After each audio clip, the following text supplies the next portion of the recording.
아버지처럼. 자녀니까.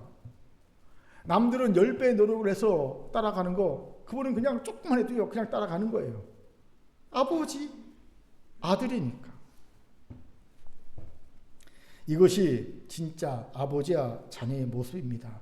바로 이 점에서 예수께서 하늘 아버지같이 온전하라고 명령하고 계신 겁니다. 즉, 너는 하늘 아버지의 자녀이니 너 밖에 하늘 아버지같이 온전함을 닮을 수 있는 존재는 없다. 그러니 너는 하늘 아버지같이 온전하라 라는 뜻입니다.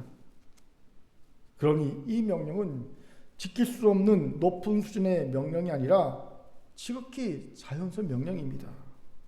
생각해 보세요. 제가 만약 이런 명령을 자녀가 아닌 모르는 달인에게 했다고 칩시다. 길 가다가 어린아이가 부모랑 같이 걸어가는데 제가 아이한테 가서 말합니다. 아이야, 너는 이제부터 나를 닮아야 돼.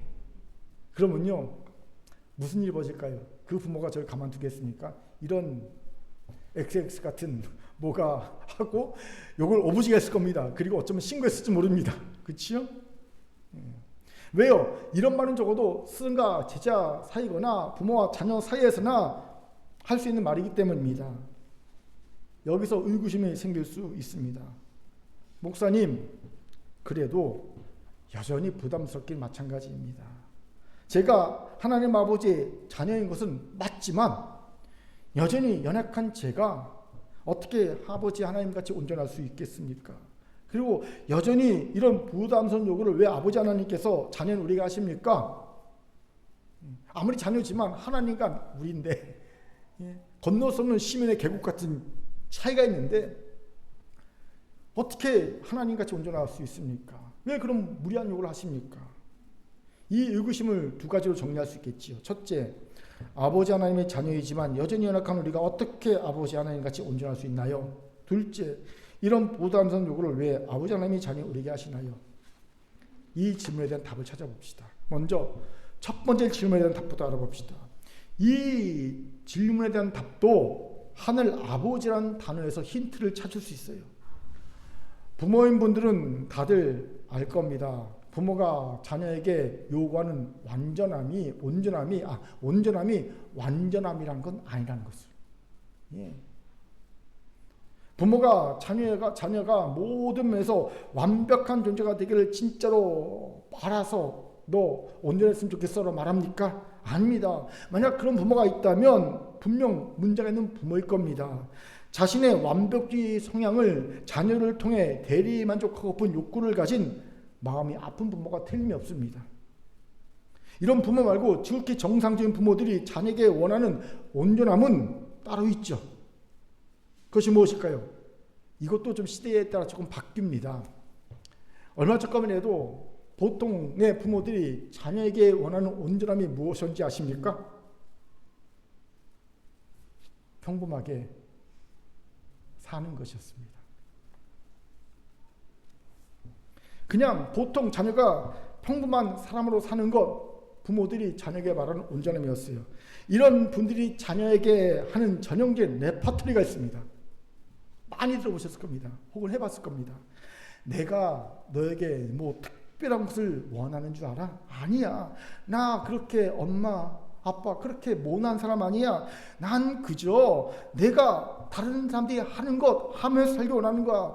다른 사람이 대학교 갈 때 너도 대학교 가고, 다른 사람이 취업할 때 너도 취업하고, 다른 사람이 결혼할 때 너도 결혼하고, 애 낳을 때 너도 애 낳고, 집 살 때 너도 집 사고, 그냥 다른 사람처럼 평범하고 행복하게 사는 걸 원하는 거야. 그게 그렇게나 내 욕심이니? 부모의 욕심이니? 이게 전형적인 부모들의 레퍼토리입니다. 그런데 아시기 바랍니다. 이 말은 자칫 자녀에게 큰 상처를 줄 수 있는 부모의 욕심일 수 있습니다. 이런 말을 들으면 자녀들은요, 이런 생각을 합니다. 나는 그 평범한 것도 못하는 모자란 인간인가 보다. 그래, 맞아. 나는 그 평범한 결혼도 못하는 모질인가 보다. 나는 그 평범한 취업도 못하는 모질인가 보다. 나는 그 평범한 집도 못 사는 모질인가 보다. 나는 그 평범한 자녀도 못 낳는 모질인가 보다. 이러는 거예요. 나는 진짜 불효자구나. 그리고 자책의 삶을 삽니다. 자기가 원하는 삶을 살지 못하고요, 부모가 원하는 삶을 끌려다니게 된다는 겁니다. 우리 가운데는 그런 분이 없을 줄 알지만 혹시 그런 이가 주변에 있다면 그런 분을 위해 책 하나를 소개합니다. 책 제목이 재미있어요. 부모를 실망시키는 기술. 제가 1부 예배 때 윤수한테 귀를 막으라고 했어요. 이 부분 귀 막고 들어. 부모를 실망시키는 기술입니다. 이 책에서는요, 부모를 잘 실망시키기 위해 두 가지 개념어를 빌려옵니다. 하나는 영국 시인 데이비드 화이트가 표현한 씩씩하게 상처받을 수 있는 능력입니다. 이것은 다른 사람의 기대에 대해 내가 선을 딱 그을 때 당연히 따라오게 되는 갈등을 온전히 받아들일 수 있는 내면의 태도를 말합니다. 우리가 잘 아는 표현은요, 미움받을 수 있는 용기입니다. 미움받을 수 있는 용기가 있어야 한다는 거예요. 또 하나는 로제 슈츠 수사가 말한 화해한 마음으로 싸운다입니다. 우리가 갈등에 뛰어들 때 보통 어떻게 뛰어드냐면요, 내 마음에 화가 있기 때문에, 분노 때문에, 내 안에 폭력을 주체 못해서 내가 갈등상에 뛰어들거든요. 그래서는 안 된다는 겁니다. 갈등에 뛰어들 때는요, 이 갈등을 감수하는 것이 옳다는 확신에 근거해야 한다는 거예요. 그러면서 화해하는 마음으로 싸우는 겁니다. 즉 자신과 화해한 사람, 자신 안에 평안한 마음을 유지하면서 이 갈등에 뛰어드는 것이 옳다는 확신 가운데 뛰어들어야 한다는 겁니다. 그래야지 부모를 잘 실망시키며 자신의 삶을 살 수 있다는 거예요. 이런 인문학적인 계몽 덕분인지 점점 조금 전에 설명한 내가 뭐 큰 거 바라는 게 아니야, 더 평범한 삶을 사는 걸 원해, 이런 생각으로 자녀의 온전함을 얘기했던 부모들이 점점 줄어들고는 추세이긴 합니다. 그럼 지극히 정상적인 부모들이 자녀가 원하는 요즘의 온전함이 뭘까요? 아니, 요즘의 온전함이 아니라 성경적인 온전함이 뭘까요? 건강하고 행복하게 살라는 것이 아닐까 싶습니다. 여기서 건강이란 육신의 건강만이 아닌 마음의 건강도 포함된 의미입니다. 또 행복이란 자기답게 살며 하나님이 각자에게 보유하게 주신 은사, 능력, 그 모습대로 자기답게 살며 사랑하며 사랑받으며 사는 것을 의미합니다. 물론 제 말에 아직 동의하지 못한 분도 있을 수 있습니다. 하지만 적어도 제가 바라는, 제가 찾은 하나님이 부모인 우리에게 주신 지혜로 자녀에게 바라는 온전함은 이것입니다. 또 목사이기에 사랑하며 사랑받으며 사는 것에는 하나님을 사랑하고 하나님께 사랑을 받으며 사는 것이 우선적이라는 것은 굳이 제가 말하지 않아도 다들 아실 겁니다. 그렇게 생각합니다. 아무튼 부모인 제가 자녀에게 바라는 온전함이란 완벽함이 결코 아닙니다. 그저 건강하고 행복하게 사는 것입니다. 이런 저를 생각하면서 저는 아버지 하나님이 자녀 우리에게 바라시는 온전함도 이런 것이 아닐까 싶은 생각이 들었어요. 아버지 하나님이 완벽주의자도 아니시고 자녀를 통해 자신의 이루지 못한 완벽함을 대신 보상받으려는 이상 심리를 가진 분도 아니시지 않습니까? 우리가 율법의 1.1회까지 다 지키고 심지어 율법을 지키면서 그 마음 중심까지도 온전하길 바라시는 그 하나님, 그래야지 온전하다 인정하는 분이 아니라는 겁니다. 쉽게 말하면 오른뺨을 때리면 왼뺨을 내주면서 속으로도 18, 19, 20 그러지 않고 내가 이를 사랑합니다 라고 말하는 것 해야 생각해 온전하다 인정하는 분, 속옷을 뺏어가는 사람에게 거듭까지 치면서 아우 부글부글 끓지만 참으면서 있는 그게 아니라 하나님 이 속옷을 빼앗아간 이를 불쌍히 좁소 라고 그렇게 기도해야지만 그래 온전하다 그렇게 말해주는 인정해주는 그런 하나님이 아니라는 거예요. 그렇게 확신합니다. 또 이런 우리에게 완벽함을 요구하는 아버지 하나님의 모습은 예수께서 누가복음 15장에서 보이신 탕부 하나님의 이미지와도 맞지 않습니다.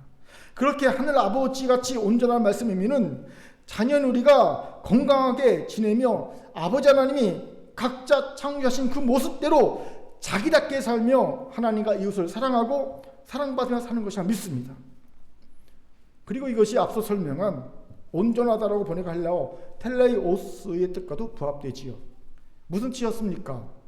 텔레오스는 목표에 도달하다라는 뜻이라고 말씀드렸습니다. 즉 온전하다는 것은 아버지 하나님이 우리를 창조하신 목표대로 합당하게 사는 것을 말합니다.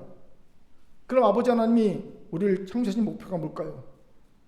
말씀의 1점 1까지 다 지키며 마음까지 순전하게 완벽한 삶을 살라고 창조하신 겁니까? 너는 내가 내 형상도 창조해서 이젠 너는 내가 행한 말씀 1점에 또 어긋없이 다 지켜야 돼. 그리고 그거 지킬 때도 순전함으로 그 마음의 중심까지도 온전하게 순전함으로 그 말씀 지켜야 돼. 안 그럼 너 안 돼? 온전한 거 아니야? 이러려고 창조하신 걸까요? 아닙니다. 하나님이 창조하신 세상과 그 가운데 두신 첫 인간들을 보십시오. 아버지 하나님은 인간이 그 육신과 마음이 건강하게 살며 자기답게 살게 하시는 겁니다. 인간이 가장 행복하게 살 수 있는 에덴을 만들어 놓으시고 그런데 풀어놓으시지 않습니까? 마음대로 뛰놀며 마음대로 자기의 삶을 살려고 뛰어놀게 하셨습니다. 각자 생긴 대로 아담은 관리하는 자로 하와는 돕는 자로 마음껏 뛰어놀게 하셨습니다. 자기의 삶을 살게 하셨습니다. 그리고 하나님과 교제하고 사랑하는 것을 원하셨어요. 율법은요 딱 하나만 주셨습니다. 간단하죠. 선악과 먹지 마. 끝. 율법은 하나였어요. 선악과 먹지 마. 그거 하나밖에 없었습니다. 그렇게 이제 아버지 하나님께 대한 오해를 풉시다. 아버지 하나님은 자녀인 우리에게 완벽하면 온전함을 원하십니다. 그 온전함은요 우리의 영혼이 건강하게. 여러분 에덴 동산에서 마음껏 뛰어놀았을 아담과 하와가 얼마나 건강해 보입니까? 그렇죠? 건강하게 그리고 자기답게 나답게 살고 하나님을 사랑하고 사람을 사랑하고 하나님께 사랑받고 사람에게 사랑받는 삶입니다.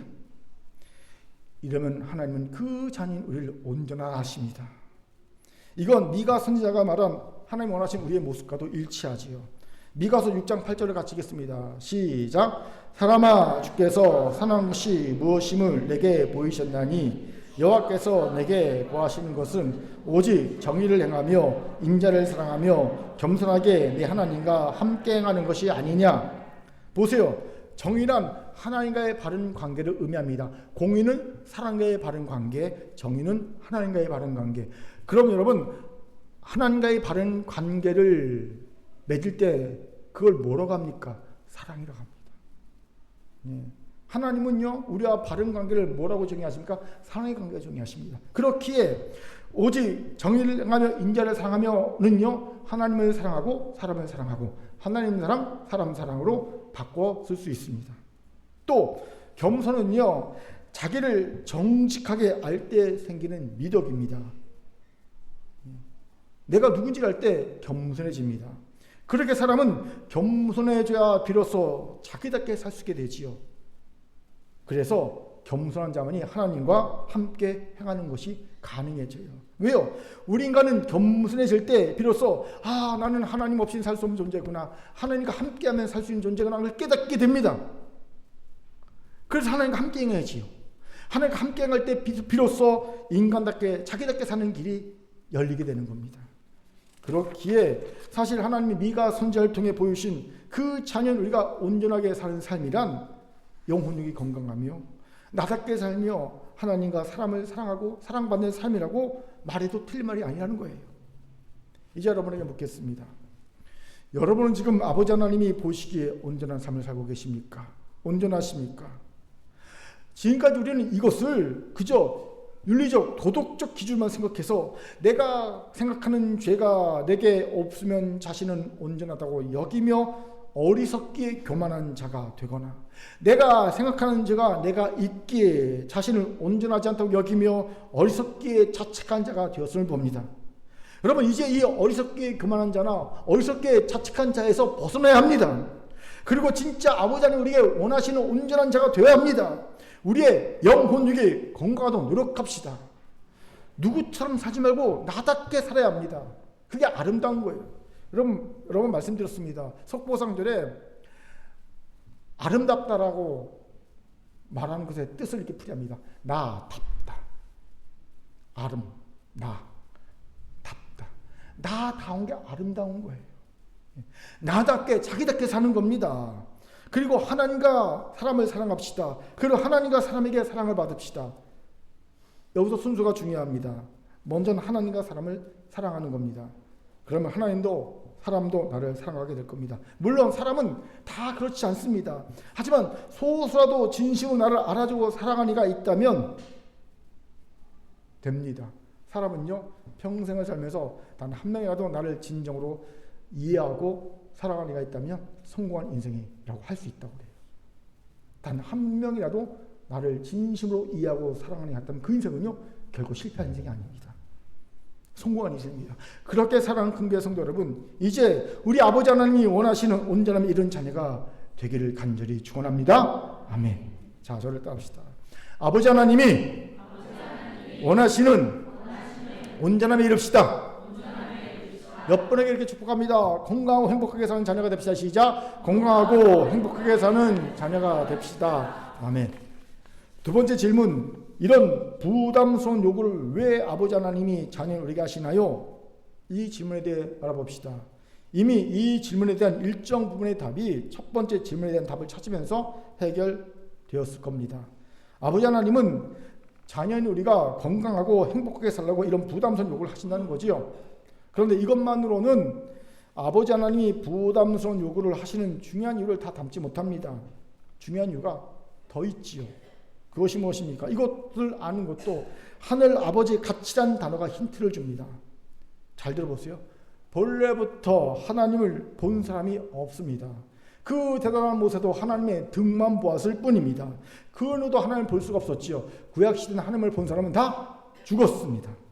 또 하나님은 자신을 알려주지도 않으셨습니다. 심지어 이름까지 알려주지 않았습니다. 모세가 하나님 이름을 묻자 하나님 자기의 이름을 뭐라고 말씀하십니까? 나는 나다. 나는 스스로 있는 자다 말씀하십니다. 이름을 가르쳐준 게 아닙니다. 그렇게 그 누구도 하나님을 닮을 수 없었습니다. 당연합니다. 뭘 본 게 있어야, 뭘 아는 게 있어야 닮을 노력해도 시도라도 할 것 아닙니까? 본 것도 없고 아는 것도 없는데 어떻게 닮고 어떻게 닮을 시도를 합니까? 그렇게 구약을 보면 하나님이 나같이 되라, 나를 닮으라는 말씀 하지 않고 계세요. 안 보여주셨으니까, 안 알려주셨으니까. 나같이 돼, 나 닮어. 그리고 구약의 그 대단한 믿음의 조상들, 믿음의 대단한 사람들도 하나님을 닮을 생각 꿈도 꾸지 못했습니다. 하나님의 합한 다윗조차도 여호와 나의 목자라고 고백했지, 나 하나님 닮고 싶어요 라고 생각하지도 못했습니다. 그런데 신약은 달라집니다. 놀랍게도 예수님께서 하늘 아버지같이 온전하라 라고 말씀하십니다. 어떻게 이룰 수 있을까요? 중요한 이유가 있습니다. 이제 볼 수 없고 알 수 없던 하나님을 볼 수 있고 알 수 있게 되었기 때문입니다. 바로 독생자 예수 그리스도를 통해서입니다. 요한복음 1장 18절 같이 읽겠습니다. 같이 읽죠. 시작. 본래 하나님을 본 사람이 없으되 아버지 품속에는 독생하신 하나님이 나타내셨느니라. 보세요. 사도 요한은 아무도 하나님을 본 사람이 없었으나 이젠 보게 되었다. 누굴 통해? 예수 그리스도를 통해 하나님을 볼 수 있게 되었다 말합니다. 이런 증언은 예수님 자신이 직접 하신 적도 있습니다. 요한복음 14장 9절 제가 읽겠습니다. 예수께서 이르시되 빌립아, 내가 이렇게 오래 너희와 함께 있으되 내가 나를 알지 못하느냐? 나를 본 자는 아버지를 보았거늘 어찌하여 아버지를 보이라 하느냐? 이 증언이 의미한 바가 무엇입니까? 이제 닮을 길 없던 아버지 하나님을 닮을 길이 생겼다는 겁니다. 바로 예수를 닮는 겁니다. 바로 여기에 이런 부담스러운 요구를 하시는 진짜 이유가 있습니다. 예수를 닮으라는 겁니다. 그래서 하늘 아버지같이 온전해지라는 겁니다. 그렇습니다. 예수를 닮으려고 애를 쓸 때 우리는 놀랍게도 하늘 아버지같이 온전해질 수 있게 됩니다. 이것이 얼마나 놀라운 일입니까? 여러분, 하나님 도대체 어떤 분이십니까? 이 광대한 측량 불가능한 우주 만물을 말씀 한마디로 창조하신 전능하신 분입니다. 여러분, 우주에 비하면 이 지구는 먼지만도 못하죠. 근데 지구 안에 있는 우리 하나님은요, 또 먼지만도 못합니다. 이런 우리가 하나님을 닮는다? 이 가당키란 일입니까? 예. 엄청난 일입니다. 하나님은 전능하신 분입니다. 그 입에 우리는요 정말 말도 안 되는 존재입니다. 그런데 이런 우리가 그 하나님을 닮는다는 거예요. 또 하나님의 지혜와 지식의 풍성함은 어떻습니까? 이것을 감탄하며 찬양하는 바울의 고백을 한번 읽어봅시다. 로마서 11장 33절부터 36절까지입니다. 시작. 깊도다 하나님의 지혜와 지식의 풍성함이여 그의 판단은 헤아리지 못할 것이며 그의 길은 찾지 못할 것이로다. 누가 주의 마음을 알았느뇨? 누가 그의 모세가 되었느냐? 누가 주께 먼저 되어서 갚으심을 받겠느냐? 이는 만물이 주에게서 나오고 주로 말미암아 주에게로 돌아갑니다. 그에게 영광이 세세 있을지어다. 아멘. 보세요, 이것이 아버지 하나님이십니다. 먼지만도 못한 우리가 감히 닮을 수 없는 분이 하나님이십니다. 그런데 이제 닮을 수 있는 길, 방법을 하나님 우리에게 주신 겁니다. 그 아들을, 예수를 성육신시킴으로 말이죠. 이것의 의미가 뭔지 아십니까? 하나님의 자녀에도 아버지 하나님을 닮을 방법이 없는, 힘이 없는, 능력이 없는, 가망성이 없는 우리에게 하나님이 자신을 닮게 하시기 위해서 스스로 자기를 버리시고 포기하시고 낮추셨다는 겁니다. 인카네이션, 성육신으로 말입니다. 성육신으로 말이죠. 그리고 이렇게 말씀하십니다. 이제 나를 닮아 하늘 아버지같이 온전해지라. 이게 의미인 거예요. 나를 닮아, 내가 성육신에서 닮을 길을 줬으니까 이제 나를 닮아. 이게 바로 하늘 아버지같이 온전하라에 담긴 진짜 의미입니다. 저는 이 부분을 묵상하면서 문득 운동의 날 아버지와 자식이 함께 이어달리게 하는 모습이 상상이 됐어요. 자녀가 바톤이라고 하죠. 이건 원래는 표기는 배턴이라고 하더라고요. 배턴을 가지고 막 달려옵니다. 아버지는 자녀가 이제 배턴을 자기에게 딱 주기를 기다리고 있죠. 출발선에서. 근데 저쯤에서 출발선 한참 오기 전에 자녀가 보통 넘어지죠. 가장 넘어집니다. 자, 그러면 열이면역, 백은백, 아버지들이 또 공통적으로 하는 행동이 있습니다. 뭘까요? 자녀가 넘어진 곳까지 달려가서 넘어진 자녀 이렇게 세우고 머리 털어주고 눈물 닦아주고 배턴 잡고 뛰는 겁니다. 어떤 아버지도 자녀가 스스로 일어나 먼지 털고 눈물 닦고 자기에게 올 때까지 기다리고 있는 아버지 단 한 명도 없습니다. 모든 아버지들은요 다 넘어진 그 자녀가 있는 자리까지 뛰어갑니다. 백합니다. 예. 아버지 하나님이 이러신 겁니다. 죄악으로 타락하여 넘어진 자녀인 우리가 스스로 일어나 아버지를 닮을 가능성이 전혀 없으면 아는 겁니다. 거기까지 기다릴 마음이 없는 겁니다. 내 자녀니까. 예.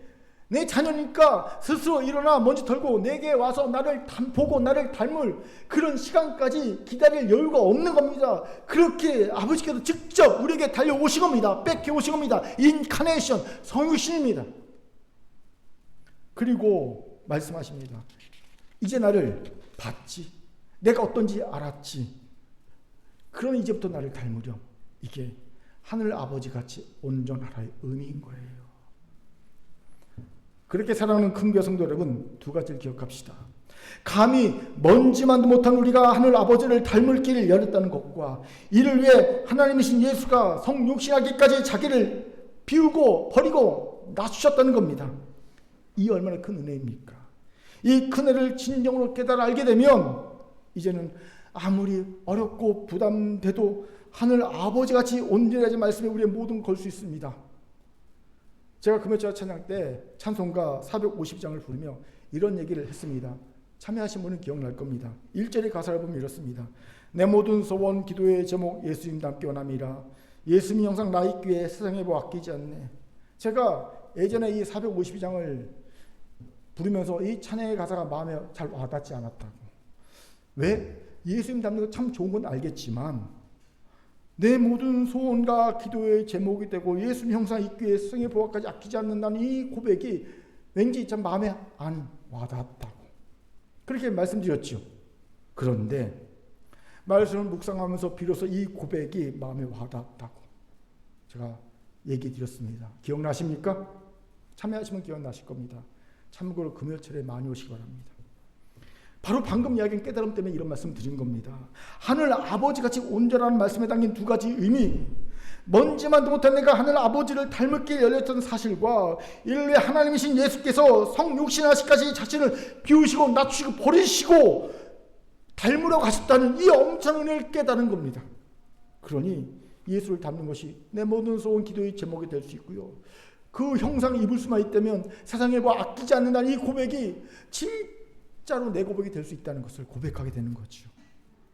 그렇게 사랑하는 군교 성도 여러분, 저는 여러분들 이 큰 은혜를 진심으로 깨닫길 바랍니다. 그리고 정말 찬송가 452장의 고백을 여러분도 여러분의 고백으로 할 수 있게 바랍니다. 여러분도 내 모든 소원 기도의 제목 예수를 닮기 원합니다.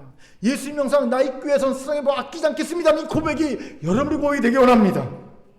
그 길이 아무리 부담되고 어렵고 손해나는 길이 하도록 그 길을 선택하는 지혜와 결단의 은혜가 우리 가운데 있길 바랍니다.